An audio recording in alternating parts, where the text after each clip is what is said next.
Welcome to traders point. तो चलिए देख लेते हैं आज हमने कितना प्रॉफिट और लॉस किया है और साथ ही में हम अपने अक्टूबर चैलेंज को भी एक बार एनालाइज कर लेते हैं।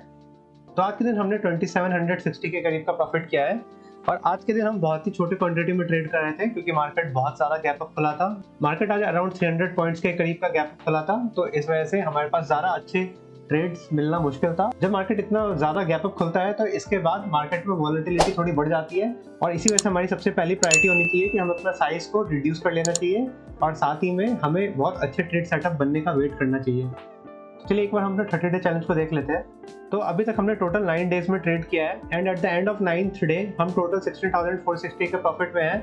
कल के दिन हमने एक बड़ा लॉस किया था और बहुत सारे ट्रेडर बड़ा लॉस लेने के बाद ये सोचते हैं कि हमें अगले दिन ही उस ट्रेड को कंपनसेट करना पड़ेगा, बट ऐसा पॉसिबल नहीं है क्योंकि कल एक्सपायरी थी और मूवमेंट हमें बहुत अच्छी मिलती है प्रीमियम्स पे और आज फ्राइडे है, इस वजह से हमें उस लेवल की प्रीमियम का मूवमेंट मिलेगा ही नहीं। तो इस वजह से ये सोच रखना कि हमें आज कल के पूरे लॉस को कंपनसेट करना है, ये गलत है।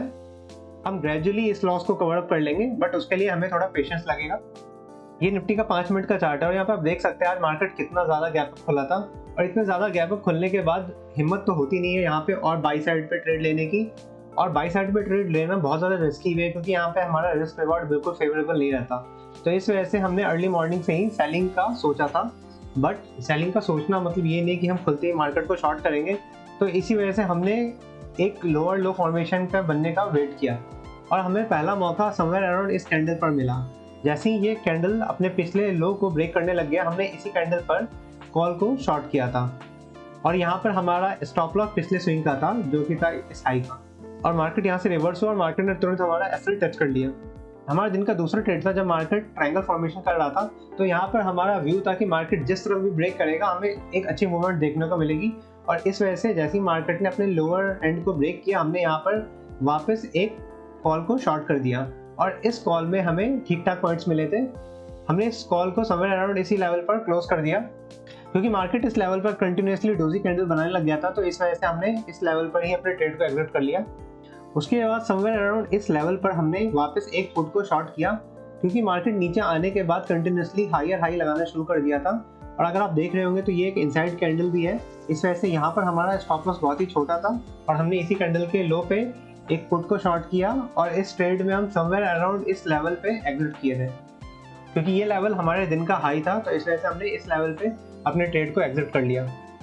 यहाँ पर आप देख पा रहे होंगे कि हमारे ज़्यादातर ट्रेड बहुत छोटे प्रॉफिट और छोटे लॉस के साथ ही आ जाए क्योंकि आज हम बस 1 से 2 लॉट के अंदर ही ट्रेड ले रहे थे। आज हम हैवी क्वांटिटी नहीं उठा रहे थे क्योंकि एक तो मार्केट पहले से ही अच्छा खासा गैप अप खुला हुआ था और साथ ही में आज फ्राइडे भी है, तो फ्राइडे को हमें अच्छे मूव्स ज़्यादा देखने को नहीं मिलते। प्रीमियम में हो सके मार्केट अच्छा मूव दे, बट उसके करस्पॉन्डिंगली प्रीमियम्स में हमें अच्छे मूव्स देखने को नहीं मिलते।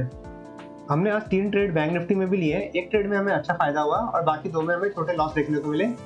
तो चलिए बैंक निफ्टी के भी ट्रेड्स को एक बार देख लेते हैं। हमारा बैंक निफ्टी का पहला ट्रेड था जब बैंक निफ्टी हायर हाई बनाने के बाद यहाँ पर हेड एंड शोल्डर का पैटर्न बनाना शुरू कर रहा था क्योंकि मार्केट इस पॉइंट से ऊपर निकल नहीं पा रहा था और वापस नीचे आ रहा था, तो हमने थोड़ा अर्ली स्टेज पर इस पॉइंट पर ही मार्केट में एक कॉल को शॉर्ट किया था और मार्केट ने यहाँ से एक अपसाइड का मूव दे दिया और जैसे ही मार्केट ने यहाँ पर हमारा एसएल हिट किया, मैंने अपनी पोजीशन तुरंत रिवर्स कर दी क्योंकि मार्केट इस पॉइंट पे इस ट्रेंड लाइन का भी ब्रेकआउट देने लग गया था और यहाँ पर मैंने वापस पुट को शॉर्ट कर दिया। तो इसी वजह से आप देख सकते होंगे कि मेरा पुट साइड में एक में अच्छा फायदा है और वहीं पे कॉल में एक लॉस भी है क्योंकि यहाँ पर मैंने कॉल साइड की ट्रेड को बहुत जल्दी एग्जिट कर लिया था क्योंकि पुट साइड ने हमें एक बहुत अच्छा मूवमेंट दिया, तो बेसिकली इसने हमारे इन 2 लॉस को कवर अप कर दिया। Thank you for watching the video, do like and subscribe the channel.